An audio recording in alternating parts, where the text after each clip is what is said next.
السلام عليكم. مرحبا بالمتتبعين الجداد، الناس اللي ما كيعرفونيش. منى فلوق للعقار. عندي ديور، محلات، فيلات، كلشي موجود، مقاهي.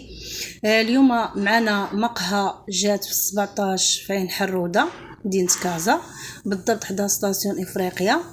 الميطراج ديالها 70 على 40، 70 للداخل و40 في لاطيراس. فيها السده 160 مليون، غير قابل للنقاش لان السيد كيتكلف بالوراق بالنوطير وكل شيء. وبالنسبه للمقهى اللي لحت ديال الانسي للبيع 190 مليون قابله للنقاش. راه السومه ديالها اللي كيسول عليها راه 1500 درهم في النهار، ديال قليله. غير جات في واحد الموقع، جا حداها واحد الموبل كيتبنى ومدور بالحديد، مدرقها شويه. داكشي علاش اللي مشى كيخاف منها. ما تخافوش منها، السومه ديالها زوينه، موقع زوين، باقا جديده، كلشي الماتريال فيها جديد.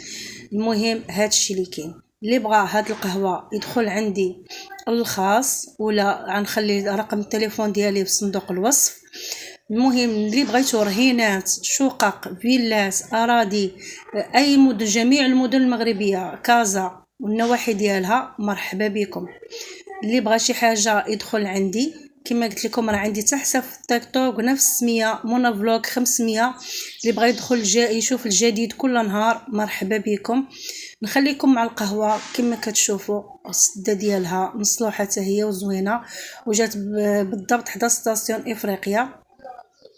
اللي كيعرف عين حروده، مرحبا. الرقم ديالي في صندوق الوصف.